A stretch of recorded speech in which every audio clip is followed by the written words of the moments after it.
G'day everybody, Farmer Wade here for Billboard Battalion. Today we're coming to you live from the Elmore Field Days, which is situated in north central Victoria here between Bendigo and Echuca. Today's the Wednesday the 8th of October 2025, and we've been here for 2 days now. We're here yesterday and travelling around the field days here to do quite a lot of things actually. Number one, get a bit of a feel for how people, are feeling in the ag sector. And I must say that, there's a lot of people who are sort of, got the old lip on the ground kind of thing, getting around here. We're always told, with all the stuff I've ever done, make sure you focus on the positives. Well, I'm here to tell you that there's a lot of people who are very, very, very concerned. Not only with the normal things that we deal with the seasonal situations, but also with government. And, the policies that they're bringing in now, with all the stuff here in this area, with the renewable energy, and also different policies that we're being signed up to with regard to international treaties and the like. So we had hoped to catch up with a number of politicians, but anyway, it's fallen that Parliament is, the lower house is sitting in Canberra, so a lot of our feds are not here. We had hoped to take an opportunity to catch up with our good friend Anne Webster, Anne Webster, who we can never seem to find or catch up with or doesn't want to talk to us. All we're interested in is just speaking the truth and getting some answers from Anne, and get her to actually tell people the truth about what's happening to them and to our country. We've also tried to catch up with Lisa Chester's office here. There's some of the people who are manning the Lisa Chester's and the Jacinta Allen stand here, the Labor stand at Elmore. But, a lot of these people they've got here filling in for them, they don't really know much about the policies that they're going on with. So we spend a bit of time talking to them about what the actual Labor policies are and how much damage that is doing to our country. And in fact, how much damage it's doing to the very staffers or volunteers that they have here working for the Labor Party. So one of the other old faithfuls that we're starting to see here is One Nation. So Ricky Lee Tyrrell, she has her stand here for One Nation. She's in the Victorian Parliament, and so we actually have spoken to Ricky a fair few times, and so she will actually, if everything goes according to plan, Ricky Lee Tyrrell will come on Billboard Battalion tomorrow when we do our live on the Thursday, which is the final day of the field days here. And it's going to be really great to have a short interview with Ricky Lee Tyrrell from One Nation. And it's interesting to see that, as people know, we've done a number of interviews with One Nation federal senators when we've been in Canberra, and they seem to be going from strength to strength.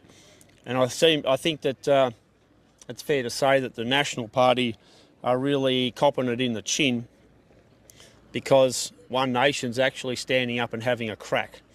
And I see that there's some things that are trying to be done at the federal level to shut down a lot of the things that the likes of Malcolm Roberts talks about with regard to the climate change. And this is one of the big ticket issues, of course, that we speak about all the time. So we're going to continue to push that a bit harder, because a lot of the people and groups and organisations around, particularly ones throughout Australia who are fighting back against this renewable energy disaster. It's an absolute categorical dog's breakfast disaster. Well, what we're hearing now, and I've seen quite a bit on this, where we've got groups, organisations and politicians who are actually talking about legislating so that you can't say what they call misinformation and disinformation about climate change. Well, I'm here to tell you that the misinformation, the disinformation and the lies about climate change are coming from your politicians. It's coming from the green groups. It's coming from the media. So I think what we've got to be very, very careful of, and this is where we really need to punch as hard as we can, is that we're going to see social media companies being ordered to shut down and censor any commentary that is against the whole fraud, the lies about climate change. And we're going to try and track down soon and have an interview with the Farmers for No More Farmers group. Farmers for Climate Action. And I say that in jest a little bit, but the facts are that the Farmers for Climate Action are really, in my opinion, committing suicide. They're helping to bring in the very things that they're going to use to get rid of them. So that's about how clever that all is. So we've been boring around here talking to a lot of people, and I must say that, you know, we were here last year. We've been to a lot of field days around Australia, a lot of farmer events, and we're really starting to see, and I'm very happy to say, a shift in a lot of people now, and a lot of the people in business, local government, in the media, who are starting to, local media, not obviously the ones from Melbourne and Sydney, those people who absolutely hate us and want to try and sell the World Economic Forum disaster. But we're starting to see a few people who are actually now interested in talking to us in a serious way about what's happening. So I think that is, although it's far too late, or more to say they should have been doing this a long time ago, people are starting to go, hang on, this stuff is happening, and we can see what's going on, and it's just another huge amount of pressure and dramas on people that they don't need. So we're seeing here an enormous representation of agencies that are looking after or highlighting farmer mental health. And almost every time you turn, there's another group or crowd that's supposedly there to help farmer mental health. And we have talked to a number of these people and said, well, why don't you help to fight against what the government's doing? Because the most things that cause farmer mental health issues are deliberately attributable to government policy and what the government's doing. So that's a pretty big ticket item, and it's interesting to see how a lot of these people don't like talking about that. And I just wonder if it's because government actually funds most of what they do, and they don't want to speak out too much against it. I also ran into the Lee Loddon leadership group here. They're in the pavilion just over there behind us. So for people who might be interested in doing a leadership course, as this thing runs for a 12-month period, obviously not completely tied up to it, but we did that. A couple of us did that a couple of years ago. So I think it's interesting to see what's going on there, and there are some great opportunities come from doing these leadership programs, particularly the people you meet and the people you might be able to work with into the future. So I'd certainly recommend going and having a bit of a look at that. We might even see if we can do an interview with some of the people from the Lee Loddon, depends on who's there tomorrow. We've spoken to some of the companies now involved with real estate, and rather happy to see that we're getting an enthusiastic comeback from some of these people who are in real estate, which is a big change. So we're going to be meeting with some of these people in the next coming weeks, obviously after Elmore Field Days is finished, but to look very, very seriously about what we're talking about with the big global big picture. So I think some of these people might be starting to work it out a bit and say, well, look, we're interested to hear what you've got to say. So that's different. We've spoken to some of the people at Elders and got some contacts there to talk with people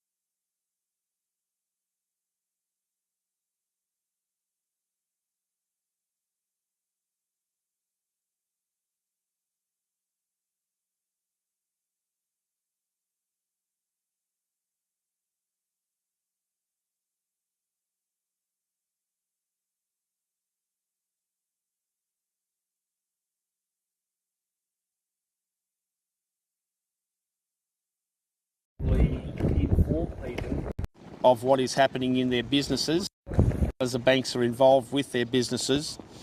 So I've asked to do some interviews, but anyway, these people at this point have been very, very reluctant, absolutely reluctant to look at doing any kind of an interview about their responsibility to let people who they work with and people who they advise actually know what's going on. So we also spoke to a fella here today, a bloke who's been on a couple of the things that I've done before and has been putting comments up over a long, long time that are very critical, very ridiculing, and I think, in my opinion, pretty well brain dead. Person who's not interested in knowing the facts, but just ridicules you. And anyway, as it turns out, I went to school with this bloke, and from my opinion, nothing's changed. And he's probably be about 60 now. Nothing much has changed. He's hasn't got much to say about this stuff that's intelligent. He's in business, comes from Tongala. He's in business, and a terrific businessman, and a really, really sensational tradesman, but not too smart when it comes to a lot of the stuff I talk about. And the reason I speak about this is because he's the one who has to make stupid, smart aleck comments on some of the stuff that we do. So I thought, well, while we're here today, I bumped into him and I said, well, how about if you've got so much to say about what I talk about, then how about if I interview you and hear what you've got to say, put some questions to you to qualify what you're talking about. Anyway, that was a flat no. Absolutely not interested. All of a sudden, when you get people who shoot their big mouth off and they're very easy to criticise, you put them on the spot and say, rightio, let's go live and let's hear what you've got to say. Well, it's pretty interesting that these people all of a sudden run out of mouth, don't want to talk, don't want to say anything, and that's about the size of it. So anyway, I'll do a bit more on Rowan in the very near future, because I think it's something we need to talk about to hold people to account, really, for criticising people who are only trying to help others, trying to raise awareness, and that's basically the whole purpose of what we do, trying to save people's lives, because that is absolutely a massive problem and a massive issue. So anyway, it's just a little bit of what we've seen here at the Elmore Field Days today on Wednesday the 8th of October 2025. Have run into a whole heap of people that frankly I've been meaning to catch up with for quite a while, so it's been really handy from that point of view as well. But anyway, we're standing here in front of some reasonable sized gear. We've got people who are looking at bits and pieces here and there. The old Steiger quad track over there. Got the Hauer Bagshaw bucket over there before, laser graders, boom sprays. We've got the whole thing happening here. So today has been pretty quiet compared to yesterday. There's certain areas that are virtually abandoned at the minute, and I think that's a bit of what we're seeing happening in the ag sector. So we really need to continue to push this, because the ag sector is suffering enormously. And keep in mind, your politicians, most of them, know what's going on, because they're a part of trying to help make it happen. The decline of agriculture, many of them are in on it. Many of them have their snout in the trough. Many of them supposedly represent you, but they don't. Many of them are just barefaced liars. And they're happy to sell you out to make sure that they keep their positions and their big fat wages and all the perks and lurks that they get. All right, everybody, thanks very much for watching. Wade Northhausen here for Billboard Battalion, and we'll talk to you again tomorrow. So thank you.